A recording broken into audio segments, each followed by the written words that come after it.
qu'un seul corps, il faut en prendre soin. Heureusement que Fabrice Salambier, lui, n'est pas dans les excès de sucre. Bon matin, Fabrice, il nous a rejoint depuis tout à l'heure. Bon matin. Vous n'êtes pas dans les excès de sucre, vous, hein. Faites bien attention. Sans doute des excès, mais j'aime moins les médecins que les gens que je côtoie. Donc, c'est une très bonne motivation. C'est une excellente motivation. Voilà, justement, pour ne pas les rendre visite à tout moment. Voilà, c'est intéressant. Alors, Fabrice, lui, nous a rejoint ici pour le compte de la rubrique Congolité, mesdames et messieurs. Il est professeur, enseignant, donc aussi chercheur et écrivain à ses heures perdues. Et voilà, c'est pas la première fois que nous le recevons dans ce programme. Aujourd'hui, il intervient dans la rubrique Congolité. Déjà, on nous affiche le numéro de téléphone avant de rappeler la thématique sur laquelle nous allons devoir nous attarder pendant environ 25 minutes, 20 minutes, enfin, si je ne me trompe pas, à peu près. En effet. Ouais, avec nos téléspectateurs. Alors, c'est le moment de nous envoyer vos réactions à ce numéro de téléphone qui est là. Dites-nous ce que vous pensez de vacances. Quand c'est les vacances, faut-il oublier les notes, la lecture, etc. et tout ce qui, qui nécessite d'être mémorisé ou acquérir une connaissance, etc. pour profiter normalement des vacances. Et les vacances, vous, comment vous les voyez? Vous les passez en tant qu'élève et étudiant à la fois. Comment profiter au maximum de ces vacances? Vos commentaires, nous les attendons à ce numéro de téléphone. Et pour ceux qui sont sur Facebook en train de regarder en streaming, partagez la page et laissez-nous un commentaire. Très simple. Très bien. Alors que maintenant que l'introduction est faite, nous allons débuter ce débat. Alors déjà, à quoi servent les vacances?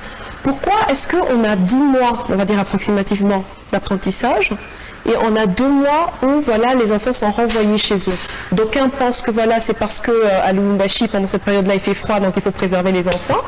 Ils vont pas sortir quand il fait trop froid. Et pour parler de notre pays, pour parler de la région du Congo, voilà, exactement. Donc certains pensent que c'est juste pour ça, et d'autres se disent non mais les vacances c'est fait pour aller.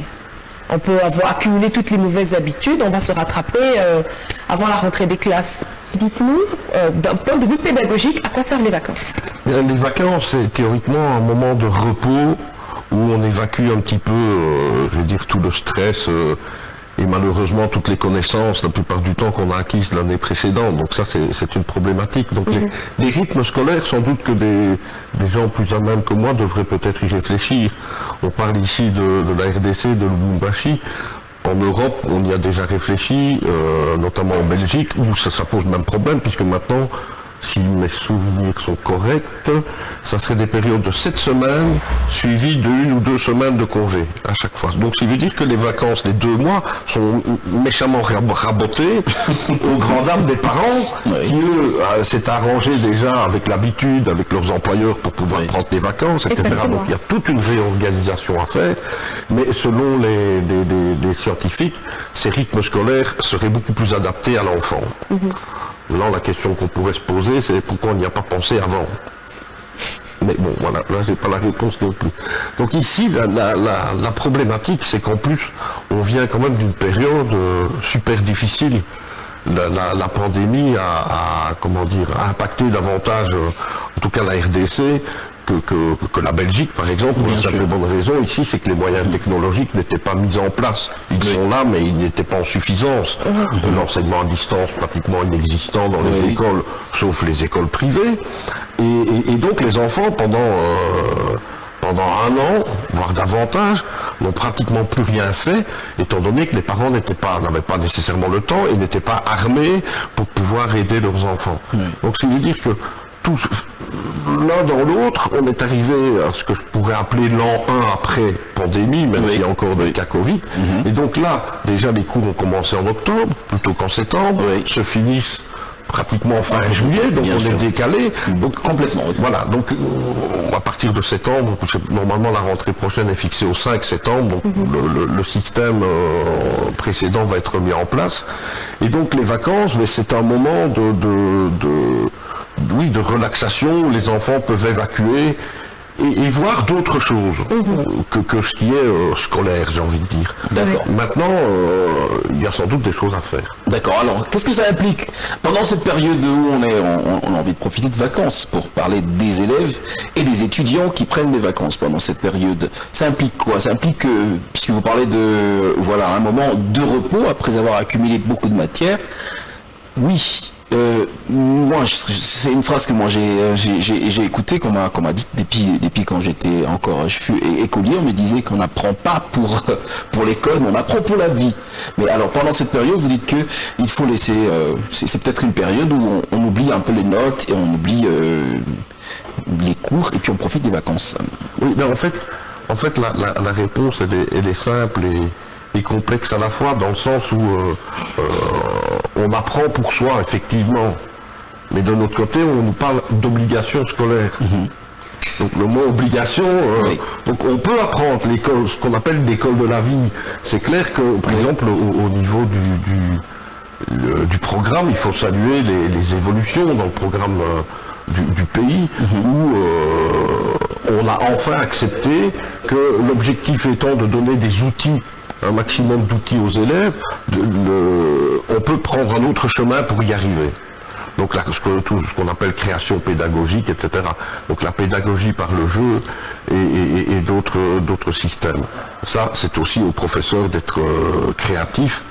Et sans doute qu'auparavant, le professeur avait tendance à donner son cours de manière peut-être plus ex cathedra et rendre son cours moins intéressant. Tout à fait.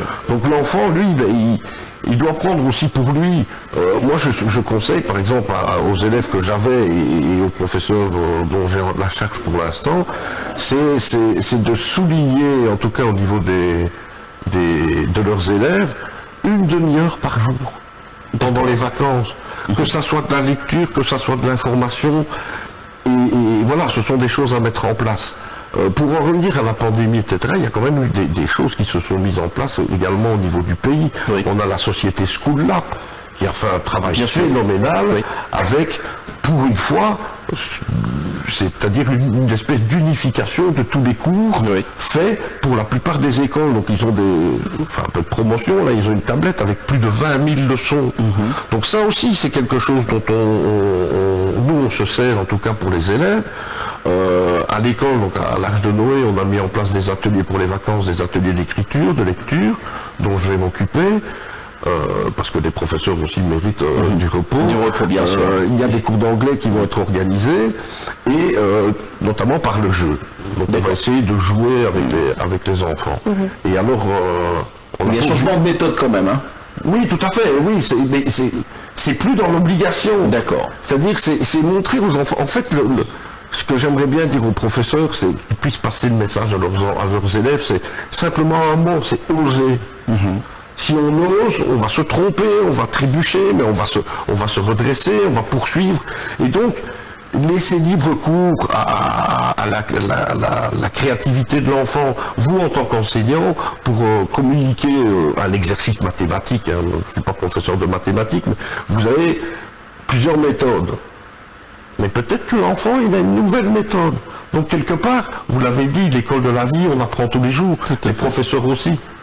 Donc c'est un moment de se ressourcer. Et nous, les professeurs, par exemple, pendant les vacances, on a signé un partenariat où ils vont avoir des formations continues. C'est-à-dire qu'on va expliquer des gens avec qui on a passé un partenariat, c'est la SBL Gaïa, ils vont mettre à plat tous les programmes, parce qu'on s'est rendu compte que des professeurs ne maîtrisaient pas le programme, ou en tout cas ne le comprenaient pas, ou nous signalaient que le programme il est irréalisable dans ses écrits. Donc ils vont mettre le système à plat et on va leur apprendre des nouvelles pédagogies, justement pour le bien-être de l'enfant.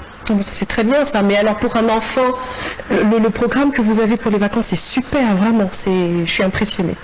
Mais pour un enfant qui voyage avec ses parents par exemple, et qui n'est pas avec un de ses professeurs et tout ça, qui tout simplement ne participe pas à l'activité comme une activité comme celle que vous allez organiser bientôt, comment est-ce que les parents peuvent s'assurer que l'enfant garde quand même à l'esprit de lire un peu, les fameuses 30 minutes par jour et tout ça? Oui, donc ça, en tout cas nous de notre côté, on est en train de mettre en place quelques biens d'exercices ou de choses à faire par l'enfant. Oui. Mais de l'autre côté, l'enfant qui voyage, donc les parents ont des moyens, donc Internet ne posera pas problème pour eux, mais il part à la découverte. Il va voyager, il va découvrir les choses. Oui. Donc les parents pourraient aussi demander à l'enfant, tiens, on a été visiter le musée, un petit débat, qu'en as-tu Qu'est-ce que t'as pensé pensé de la visite et tout, tu ouais. pourrais nous faire un petit texte. Ce sont tous des petits jeux qui peuvent se passer en famille. Ouais. Maintenant, il faudrait aussi que les gens se réhabituent à manger le soir tous en famille et pas tous braqués sur le smartphone. Parlons du smartphone, déjà en parlant du smartphone, parce que vous savez, il y a d'ailleurs beaucoup d'observateurs qui convergent que pendant cette période, par les temps qui courent, les enfants sont déjà pendant la période scolaire ou l'année académique, ce sont des enfants qui accusent beaucoup d'inefficacité en termes d'apprentissage. Ils sont plus absorbés par ce qui contrebalance un peu la connaissance et les apprentissages, c'est les réseaux sociaux, les smartphones, absorbés par tout ça. Déjà, les habitudes des lectures sont de moins en moins observées chez les élèves et chez les étudiants. Avec déjà les vacances, ce serait pratiquement catastrophique. Donc, on oublie la lecture, on est totalement plongé à corps perdu dans les divertissements et c'est que offrent carrément les réseaux sociaux. Oui, mais ça, c'est plus un problème d'enseignement, c'est une question plutôt d'éducation. Oui. Donc les parents devraient être plus attentifs.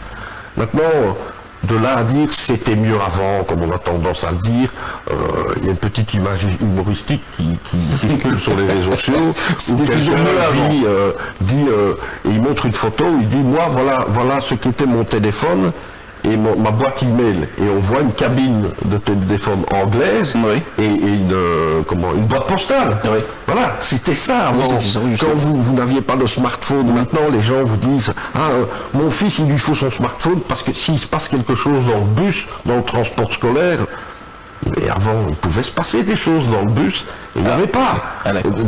Donc je vais dire, là, les parents doivent faire attention. Ils doivent peut-être limiter. Maintenant, de notre côté, c'est aussi une manière de découvrir le monde. Si on est capable d'aller sur les réseaux sociaux, on voit la vitesse à laquelle les enfants manipulent les... Absolument. Moi, ne me demandez pas de faire un SMS ou un message à 2 doigts, moi. Hein. Non, ça c'est impossible. On est un peu dépassé. Donc, mais les jeunes sont rapides là-dedans. Donc il y a des choses qui pourraient les intéresser. Maintenant, il existe des bibliothèques virtuelles, il y a des livres, même si le livre, personnellement, en tout cas, moi, un livre, il faut que je sente le papier. Son contexte, vraiment, les livres traditionnels. J'ai vu un reportage récemment, justement, qui parlait de ça, et il y a un médecin qui le disait, le e-book, c'est très bien, on préserve les forêts, on préserve les arbres, on est d'accord, mais quand même, pour que quelqu'un ait la motivation pour lire, il faut le livre. Oui, c'est ça. Et ça, c'est pas faux. Et alors, vous avez aussi les audios. Donc, tout est fait pour éventuellement l'élève qui ne voudrait pas, mais au lieu d'écouter, je sais pas moi, Werason, c'est ça, il peut aussi passer. Au lieu d'être dans le bruit, parce que vous avez entendu ça. Il pourrait écouter un texte 10 minutes. Vous avez des audios qui sont réalisés. Donc voilà. Donc là, il faut vraiment que l'enseignement, c'est, on va dire, 90% l'enfant, mais c'est 5% l'enseignant et 5% le parent. Mais ça reste quand même difficile, déjà pendant la période scolaire ou la période académique, il y a des contraintes. Les étudiants et les élèves ont du mal à se rendre dans les bibliothèques, à lire juste une page d'un livre, mais à combien plus forte raison pendant cette période où ils se sentent carrément libres, et c'est... Voilà, destination les vacances.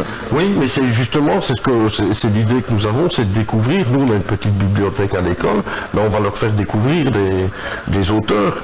Mais pour intéresser un jeune Congolais au livre, comme j'aime à le dire, c'est pas en lui présentant la bande dessinée Martine fait du ski. Moi, quand j'ai visité la bibliothèque chez nous, il y avait d'extraordinaires œuvres, donc j'ai dû acheter, j'ai trouvé via des contacts des auteurs africains, bien sûr, et des auteurs congolais. On a par exemple, parce qu'on nous a dit un jour que c'est le professeur, j'ai oublié son nom, mais qui a dit un jour qu'on était la seule école à avoir engagé un professeur qui s'occupait uniquement de la culture. Et c'est vrai. Mais on doit encore développer plusieurs choses avec lui. Et nous avons notamment le jeune Igelin Moutombe, qui vient d'avoir un reportage sur RFI sur le slam, qui est un jeune extraordinaire, et qui fait du théâtre, et qui fait du slam avec nos enfants en s'amusant.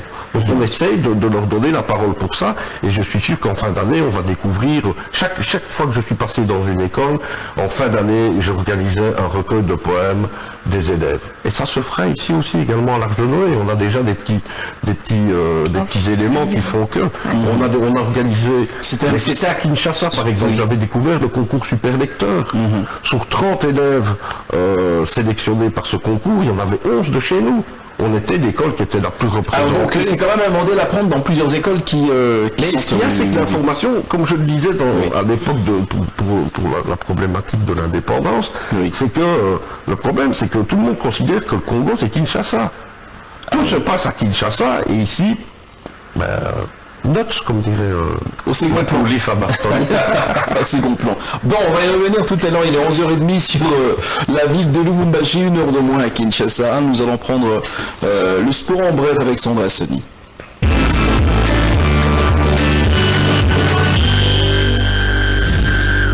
Bienvenue à tous dans l'actualité sportive avec le quart de finale de la Coupe d'Afrique des Nations féminines dont le quart de finale démarre déjà le mercredi 13 juillet 2022 avec la Zambie qui reçoit le Sénégal. Le Maroc affrontera le Botswana. Puis le jeudi 14 juillet 2022, les Cameroun jouent le Nigeria et l'Afrique du Sud sera face à la Tunisie.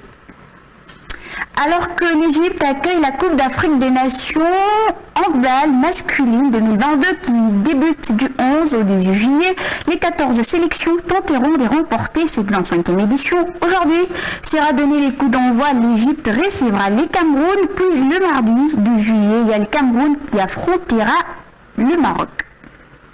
Et pour finir, il y a les WC Mazembe messieurs qui est sur le podium. Les Corbeaux ont battu les WC Price par 3-7-1 en finale disputée dimanche dernier à l'entente de volleyball de Lubumbashi. De l'autre côté, il y a les WC Force du Progrès qui a remporté la finale des dames devant Mazembe en s'imposant par 3-7-0. Une rencontre pliée au complexe Omnisport QL. C'est tout pour les petits tours d'actualité sportive. Merci beaucoup. Merci Sandra.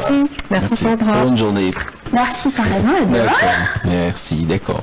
Et on attend les réactions maintenant, les réactions des téléspectateurs et sur le numéro WhatsApp. Et il y en a d'autres qui sont sur Facebook en train de regarder. Mais avant de prendre les commentaires, monsieur Fabrice, vous savez que quand il n'y a pas de contraintes, l'enthousiasme, c'est que chez certains élèves qui sont habitués à lire, Alice l'a dit d'ailleurs au début de cette émission, pour ceux qui sont simplement habitués à la lecture, ça ne pose pas de problème. Mais pour ces enfants, par exemple, pour revenir dans votre intervention de tout à l'heure, vous demandez aux parents d'utiliser peut-être certaines techniques pour donner 30 minutes à l'intervalle, voilà, aux enfants, que ce soit ici sur place ou que ce soit lorsqu'ils vont en vacances.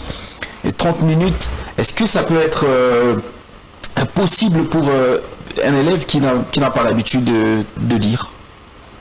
Si on lui fait comprendre l'intérêt de la chose, oui. Vous savez, ça peut être... La technologie aide, même si parfois c'est dangereux, mais vous pouvez à la limite somnoler. Il y a des études qui ont été prouvées. Il y en a qui vont dire que ça veut dire ennuyer les vacances avec la lecture à tout moment. Oui, mais il n'y a pas que la lecture. Hein. Vous avez, il y a plein. Il y a du Scrabble, le Scrabble. Il y a mots croisés. Et ils sont sur smartphone. Utilisez le smartphone justement à cet effet. Il y a plein d'applications qui vous permettent de découvrir des mots, que ça soit en audio, des petits concours l'un contre l'autre. Vous avez, il y a des plateformes qui offrent cette possibilité où vous pouvez jouer l'un contre l'autre, votre frère, votre soeur, etc. Et une demi-heure. Oui. C'est le temps d'allumer et de s'amuser, ils vont se rendre compte que la demi-heure elle est passée. Ah oui. Et peut-être que eux-mêmes, parce qu'ils se sont bien plu, parce qu'ils ont trouvé ça intéressant, vont prendre d'eux-mêmes 1 heure, 1h30. Après, il faudra peut-être les arrêter, c'est tout ce que je leur souhaite. C'est juste qu'on leur demande d'arrêter de s'instruire. Est-ce que c'est valable pour les étudiants dans les écoles supérieures, à l'université par exemple? Mais théoriquement, là, j'ai envie de dire l'obligation scolaire, le mot obligation, il a disparu. Parce que si vous rentrez à l'université, c'est votre choix. Vous avez choisi un type d'études, donc théoriquement, vous les aimez, vous les appréciez. Oui. Donc là, théoriquement, il ne devrait pas y avoir de problème, pour autant que les universités reprennent à heure et à temps. Hein, parce que... Voilà. D'accord. Alors on va passer à la lecture de commentaires. Très bien. Alors, bon matin, Jean-Paul et Alice, concernant le sujet du jour, tout dépend d'un individu à un autre, mais étant vacancier responsable, il ne faut jamais se passer de la lecture, programmer des heures de lecture pendant la semaine. Surtout, n'oubliez pas qu'on apprend mieux avec la lecture. C'est signé Kaiser Fota. Bonne journée, bon début de semaine, JP et Alice. Moi, je commence avec une citation de la Bible qui dit « Écrire des livres est un travail sans fin et étudier beaucoup est très fatigant. » Eh ben dis donc, Ecclésiaste 12-14. Qui suis-je pour faire le contraire? Eh ben dis donc. Certes, notre cerveau a besoin de prendre du repos, c'est très important. Imaginez 10 à 11 mois pour l'étudier. Sérieux? Moi, je pense que les 2 mois de vacances, c'est le moment pour détendre le cerveau et mieux digérer la matière et laisser la tête respirer. À vrai dire, la vie est une grande école. L'apprentissage est proportionnel à la vie. Ingénieur Nice Scott. Ingénieur. Merci, ingénieur. Bonjour Alice et bon matin. Vous, les vacances sont une période de repos, une période de détente pour les élèves. Pour les travailleurs, on parle de congé après une période de travail. Quant aux enfants, il est souhaitable de bien les encadrer pendant cette période en traçant un petit canevas d'activités journalières, des jeux, etc. C'est de Nicolas N. Merci Nicolas. Bon matin, vous, bien sûr que les vacances c'est un moment pour se détendre, de relaxer après un long moment d'études, mais ça ne doit pas être un moment de distraction car on apprend toujours tout au long de la vie. Donc il faut de temps en temps revenir à la lecture pour votre connaissance. Merci et bon matin encore à vous, c'est Benjamin à partir de quelque part. Merci Benjamin à partir de quelque part. Bon matin, chef JP. Et ben dis donc, il n'est pas tout seul, hein. Non, c'est le chef Eli, moi je suis pas chef, hein. Ce n'est pas toujours obligatoire de le faire, mais pour un bon lecteur, même pendant les vacances, il peut prendre même 5 à 10 minutes de lecture pour aider sa mémoire tout simplement. Voilà, mon début de semaine. Ah, la ministre. Mais pourquoi est-ce que lui c'est chef et moi je ne suis pas ministre? Je ne suis que moi, Foura Mouchingo, depuis la Zambie, j'en suis sûre. Alors bonjour, bon matin. En ce qui concerne le sujet du jour, nos enfants ne lisent pas parce que les professeurs leur ont inculqué qu'ils devaient lire pour les points et non pour la vie. Verdi depuis le campus, merci. Bonjour JP et Alice et bon début de semaine. Oui, être en vacances ne signifie pas oublier la lecture ou les cours, mais c'est un moment où on comprend un peu, c'est un moment où on prend un peu de repos. Shadrach Mwamba, je vous aime, merci Shadrach. Merci Shadrach. Voilà, je trouve que c'est tout. On n'a rien de Facebook en fait, hein. Rien de Facebook. Alors sur Facebook, je tiens tout particulièrement à saluer un téléspectateur qui nous regarde de Lomé du Togo tous les jours. Ah ouais, franchement. Alors on vous salue. Oh là là. Ouais. Non mais n'oubliez pas, si vous êtes à Lomé au Togo, partagez la page togolais. Hein. Partagez au Togolais. Les Togolais regardent ce programme et nous saluons la communauté togolaise qui est en RDC en ce moment et qui nous regarde peut-être. Très bien. Un commentaire, un tout dernier, peut-être qu'on nous vient d'envoyer de sur Facebook. Qui va arriver tantôt, mais bon, ça va nous permettre de... Vous avez une réaction par rapport à... Les avis sont pratiquement unanimes. Unanimes, oui, c'est ça. Et puis ce sont sans doute des avis de lecteurs. Bien sûr, ah oui, justement, je l'ai senti aussi. Voilà, la lecture, c'est enrichissant parce que ce soit lire à voix haute, lire à voix basse, murmurer, mais c'est super intéressant parce que vous avez, je veux dire, si vous lisez à voix haute, vous mettez dans un environnement relativement calme, vous avez l'audition, mais vous avez la vue aussi. Oui. Donc vous photographiez les mots. Et plus vous allez avoir emmagasiné de mots, puisqu'on dit que l'être humain utilise en moyenne 800 mots de vocabulaire. Oui, en moyenne. C'est peu. Oui. Quand on voit le nombre de mots. Oui. Mais ça veut dire que vous en enregistrez, vous jouez avec les mots. Moi, sur mon blog, de temps en temps, quand je m'ennuie, je demande aux gens de me donner des mots.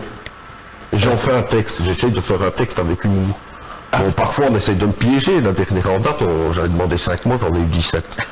je le refais le texte. Mais ça devient... On a balancé des textes comme ça. C'est ça, je le prends...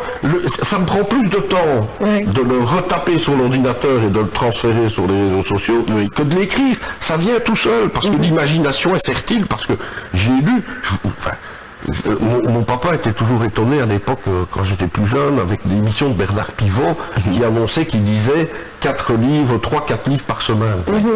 C'était bouillon de culture, j'en c'est ça? lisais 7. Pardon? À 16 ans, je lisais 7 livres, jusqu'au moment où, quand j'ai eu les moyens de travailler, j'achetais un livre, je l'achetais en deux exemplaires. Un que je gardais vierge dans ma bibliothèque et l'autre je griffonnais. J'entourais. Et quand je reprenais, j'avais photographié les mots, j'avais photographié les phrases. Oui. Le problème, c'est que là, j'ai on perd toute la mémoire, donc il faut la rafraîchir. Ouais. Et alors, par exemple, mercredi, j'ai rendez-vous avec la commissaire de la culture, justement, sur des projets. Différents projets. Et notamment ce qu'on appelle la Human Library, qu'on mettrait dans une e-bibliothèque. C'est-à-dire que, à défaut de vouloir lire un livre, vous pourriez, entre guillemets, louer un être humain qui aurait une histoire à vous raconter. Donc, ça veut dire que, voilà, vous avez un moment de temps. C'est comme original, ça. Mais ça vient de, je crois que c'est Norvège, oui, en Norvège, ça existe depuis quelques années. Donc, ça veut dire que vous avez, enfin, on peut imaginer, vous avez un horaire, tiens, il y a un professeur de philosophie, là, qui a parlé de... Vous prenez rendez-vous et vous allez dans cette bibliothèque où vous rencontrez la personne et vous échangez, vous écoutez son histoire. En fait, c'est ce que j'appellerais la méthode moderne du griot. La tradition. Toute l'émission que je vous ai suggérée. Justement, bien sûr. Voilà, donc il y a toutes des choses comme ça. Enfin, il y a d'autres trucs. Moi, j'aimerais bien aussi de créer, mais ça c'est un projet de grande ampleur, qui est un centre culturel 100% katangais, qui puisse être accessible pour tous les Congolais, ce qui n'est pas le cas avec... parce qu'ici, on dépend... Le Lubumbashi dépend de la France, de la Suisse, de la Belgique. Il n'y a pas un centre 100% congolais katangais. Voilà. Et donc ça, c'est un projet que je... Bon, d'accord. De toute façon, Fabrice, il y a tout plein de projets comme ça. D'accord. Le tout dernier message. Alors, dernier commentaire sur Facebook de Dan Chitea. Bonjour Dan. Bon matin à vous. Concernant le sujet du jour, je dis, l'habitude rend toute chose facile. Ainsi, si on est habitué à la lecture, même pendant les vacances, on aura toujours un petit moment de lecture perso. Mais si c'est pas dans les habitudes, alors les vacances seront considérées comme une fête d'anniversaire. Ah bah ça pour une fête d'anniversaire continuelle comme ça. Dans les bruits. Dans le bruit perpétuel. D'accord. Allez, maintenant Fabrice, on va aller en cuisine. On va déguster un morceau qui nous a été concocté par le chef Eddie, par ici. Alors chef. La dernière partie de ce programme, mesdames et messieurs, et j'annonce, mais j'avais dit, des purées tout comme oui, ça. c'est comme ça avec lui. Hein, moi, j'en ai marre. Avec de la compote de pommes. En fait, c'est la dernière semaine de la saison, donc bon matin, ça c'est la dernière semaine. Nous allons aussi prendre nos vacances à partir du vendredi. Mais bonnes vacances, alors. Merci. Si je puis m'exprimer, voilà, ça c'est de la poésie culinaire. Bravo pour ce design. Franchement, c'est ça. Merci. D'accord. Lui, il n'est pas d'accord. Voilà. Il n'est pas d'accord. Alors, je vous en prie, allez-y, goûtez-nous ça. Mais c'est minuscule pour moi, voyez-vous. Ça, c'est la nouvelle cuisine. Merci. Après, on sait très bien que vous irez prendre la boule de foufou. Bien sûr, oui. C'est plus pratique et c'est facile.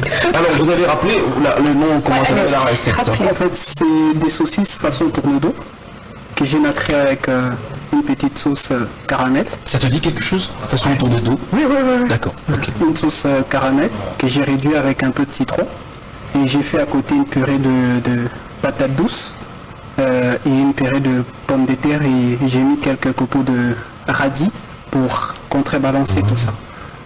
Je vous promets. J'ai jamais aimé les radis. J'ai aimé les radis à l'âge adulte, donc toute petite les radis c'était.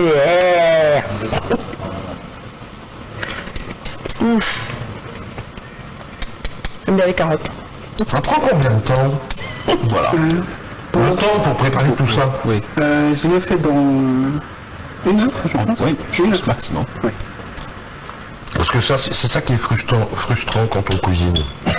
J'aime encore bien cuisiner aussi, mais je prends un temps fou à cuisiner. Après 5 minutes, tout ce qu'on a, c'est « ouais, c'était bon ».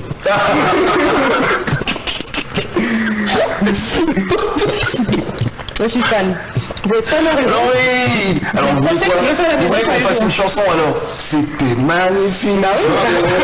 Pendant tout le temps de Conservons la cuisine, on a un peu chanté.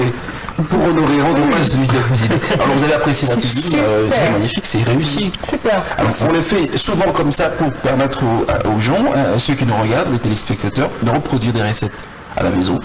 Et ça tombe bien que ce sont les vacances en ce moment. Ils peuvent reproduire ça très facilement et on peut s'occuper à l'art culinaire. Ah oui, mais c'est très bien. Ouais. C'est vraiment bien fait. Ouais. Moi j'aurais préféré. Et puis c'est de la lecture. Voilà. Ouais, voilà. Lecture et pratique. Vous lisez, vous tentez de comprendre, et puis vous appliquez. Et tourne dos. Tourne dos.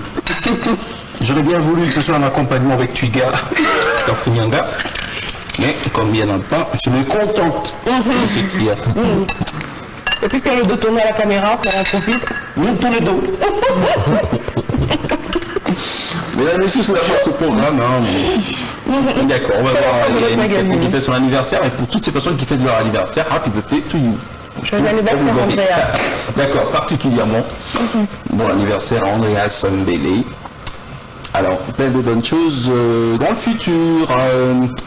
Amuse-toi bien ce jour, cache tout, et si on te demande après, c'est toi-même qui vas payer. My goodness. Ne casse rien, Andreas. Hein. Il te met devant tes responsabilités là. Il offre même pas de payer. C'est quand même dommage. Hein. Bah oui, c'est une conversion. Merci à vous. Allez, mesdames et messieurs. Bye bye. On se retrouve demain. Ciao. Bisous.